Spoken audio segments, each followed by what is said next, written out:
Calorosas saudações e eleições na Alemanha acabaram mesmo de acontecer e temos resultado histórico para a AfD, para muitos considerado o partido de extrema-direita na Alemanha. Histórico também seria se eu começasse um vídeo sem pedinchar likes no início do mesmo, mas não vai acontecer hoje, portanto metam like no vídeo, subscrevam o canal para chegarmos aos 160 mil subscritores e partilhem também nas vossas redes sociais e têm também o código SOUSA10 na Prozis para 10% de desconto no segundo link da descrição ou quando fizerem compras no site.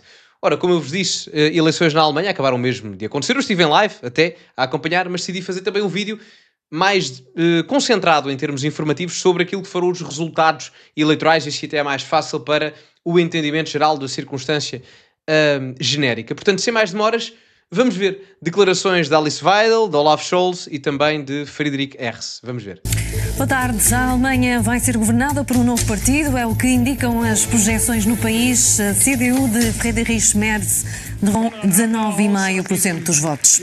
Assim sendo, a CDU consegue eleger 211 deputados num universo de 630, a AfD elege 142 e o SPD 116 deputados. A líder da extrema-direita diz que a AfD está disponível para participar numa solução de governo. Alice Weidel sublinha que o partido foi o único a duplicar a votação face às últimas eleições na Alemanha. In den Hochrechnungen ist, dass wir als einzige Partei uns verdoppelt haben zum letzten Wahlergebnis. Wir haben uns verdoppelt, man wollte uns halbieren, das Gegenteil ist eingetreten, wird immer ausgestreckt sein für eine Regierungsbeteiligung. Den Willen des Volkes, den Willen Deutschlands umzusetzen. Wir sind bereit für eine Regierungsbeteiligung. Unsere Hand ist immer ausgestreckt, den Willen des Volkes umzusetzen. O resultado é efetivamente histórico. A AfD nunca tinha tido esta percentagem. Em termos comparativos, para terem bem noção, a AfD na última eleição tinha tido 10%, o que lhe dava à volta de 76 deputados, se eu não estou em erro. Agora é possível que alcance mesmo os 142. Ou seja, estamos a falar de uma duplicação em termos de pontos percentuais, passa de 10 para 20 e praticamente quase uma duplicação em termos de mandatos parlamentares no Bundestag, no Parlamento Alemão. Também vos digo uma coisa, já houve sondagens onde a AfD teve percentagens mais elevadas do que aquele que foi o resultado agora. Porque é que eu acho que a AfD não conseguiu ir a margens de 23% e 24% como teve em algumas sondagens até há uns anos atrás ou há uns meses atrás? Porque o Friedrich Merz, no caso o líder da CDU, é o líder mais à direita que existe dentro da CDU. CDU alemã, que não é a CDU portuguesa, enfim, creio que está a ser disseminada, as pessoas acho que sabem essa diferenciação no espaço centro-direita, mas eu não diria que o Friedrich Merz é de centro-direita, é claramente direita, é da ala mais à direita da CDU, claramente, em termos comparativos. Era quase, talvez não seja a melhor comparação, mas era, ideologicamente falando, era a mesma coisa que o Passos Coelho agora voltar a ser líder do PSD em termos ideológicos, era isso. E certamente algum eleitorado mais moderado da AfD vê com alguma simpatia as visões de política migratória do Friedrich Merz em comparação com a AfD. Portanto, será interessante ver como é que será a governação do próprio, se bem que há aqui um senão. Obviamente, como aqui é mencionado na peça, o SPD, os sociais-democratas, perdem muitos votos, que é verdade, já vamos ouvir também o discurso do Friedrich Merz e também do Olaf Scholz, perdem muitos votos, mas mesmo assim, o SPD, os sociais-democratas, muito provavelmente estarão no governo. Porquê? Porque para a CDU ter maioria precisa de ter mais do que 50% dos 630 deputados do Parlamento Europeu, do Parlamento Alemão. E para isso precisam do SPD. O SPD perdeu quase 100 deputados. Eles tinham 207, passaram a ter 112, uma coisa assim do género, perderam praticamente 100 deputados. A CDU teve algum ganho, mas não foi assim por aí além. Atenção, se tiveram 196 ou 197, agora passam para 211. É alguma coisa, certo? Ganham 20 deputados à volta disso, mas não é um resultado, não é um acréscimo hegemónico.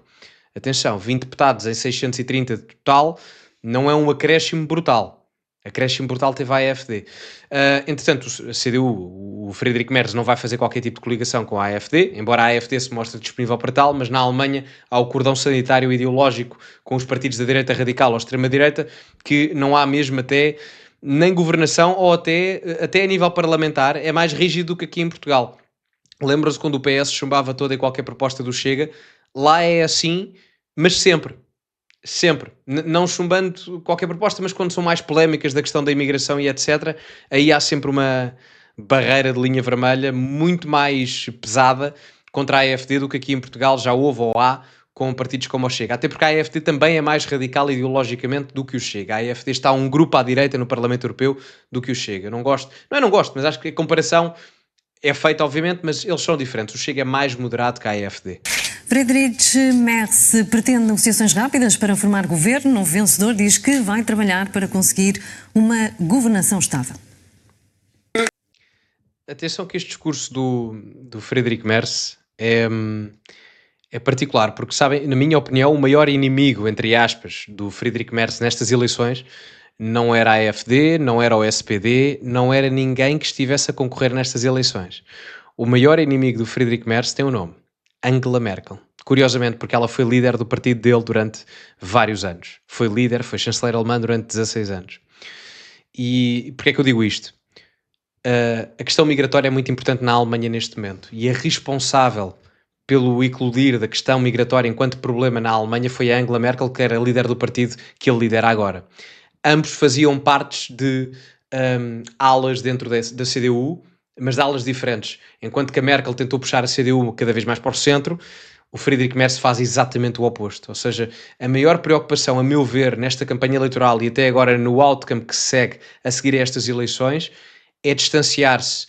Obviamente que ele quer distanciar-se da AfD por questões de proveito eleitoral, ideológico, etc. E também, apesar de estar no governo com a SPD, provavelmente também quer um distanciamento, mas por questão de imagem política, ele quer, de forma muito preocupada, distanciar-se o máximo possível da Angela Merkel, porque ela já não é bem vista nas correntes mais à direita, que é o espaço ideológico dele, na Alemanha. E ele sabe, o Merz, que é um tipo inteligente, que vai ter que governar à direita, que é a sua linha ideológica, porque a Europa está a virar toda ela à direita. Meloni em Itália, Le Pen provavelmente ganhará as eleições agora em 2027 em França. Já as legislativas, o Rassemblement National teve um resultado muitíssimo bom, foi o partido mais votado, apesar de não ter vencido, entre aspas, mas foi o partido que teve mais votos.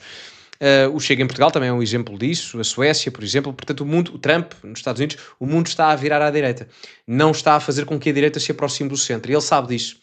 Portanto, a meu ver, o principal inimigo, entre aspas, ideológico do Merz não é o AfD, não é a AfD, não é o SPD, não é os Verdes, não, é a Merkel, curiosamente. O Churchill tinha uma frase interessante que era: os adversários estão lá fora, cá dentro estão os inimigos, dentro do próprio partido. É giro, porque se adequa aqui, a meu ver. Eles sempre tiveram uma grande rivalidade, mas vamos continuar. Olaf Scholz assume a responsabilidade pelos resultados, garante que vai manter-se na liderança do SPD e lutar para inverter a atual realidade. E termina aqui. O discurso do Scholz é um discurso fraco, é um discurso de derrota. Eu acho o Scholz um político fraco. Não é por discordar dele, eu acho que há políticos de esquerda muitíssimo competentes do ponto de vista ideológico e intelectual na Europa neste momento, mas o Scholz não é um deles. O Scholz ganha as eleições em 2021, não porque é um político fantástico, ele ganha as eleições em 2021 por saturação política que os alemães já sentiam de 16 anos de governabilidade da Angela Merkel pela CDU.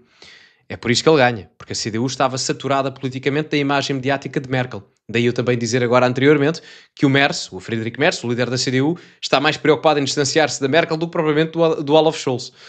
Portanto, claramente é isso. Ele ganhou por saturação política e isso viu-se porque também não conseguiu, é muito complicado. Na Alemanha é mais normal haver governos de coligação do que propriamente noutros países do sul da Europa, como é o caso de Portugal, mas ele não soube gerir bem o governo do semáforo, que era entre os sociais-democratas do Scholz, os liberais, que agora, até ver, pelo menos neste momento, não conseguem eleger para o Parlamento, e os verdes. Portanto, foi muito complicado. Era a coligação do semáforo, não é? Que era porque os liberais são amarelos, e os verdes são verdes, e os sociais-democratas são vermelhos, era a coligação do semáforo. Acho que o Scholz é um político fraco e acho que isto dita também a reestruturação que a esquerda ideologicamente necessita de ter se quer competir eleitoralmente na Europa e no mundo ocidental nos próximos anos. Mas vamos ver. Digam-me a vossa opinião nos comentários, o que acham sobre isto. Metam like no vídeo. A live foi à tarde, desculpem lá. Metam like no vídeo, subscrevam o canal, partilhem nas vossas redes sociais, código Sousa10 na Prozis para 10% de desconto no segundo link da descrição. Ficamos por aqui e, como é habitual, acima de tudo, cultivem-se e até à próxima.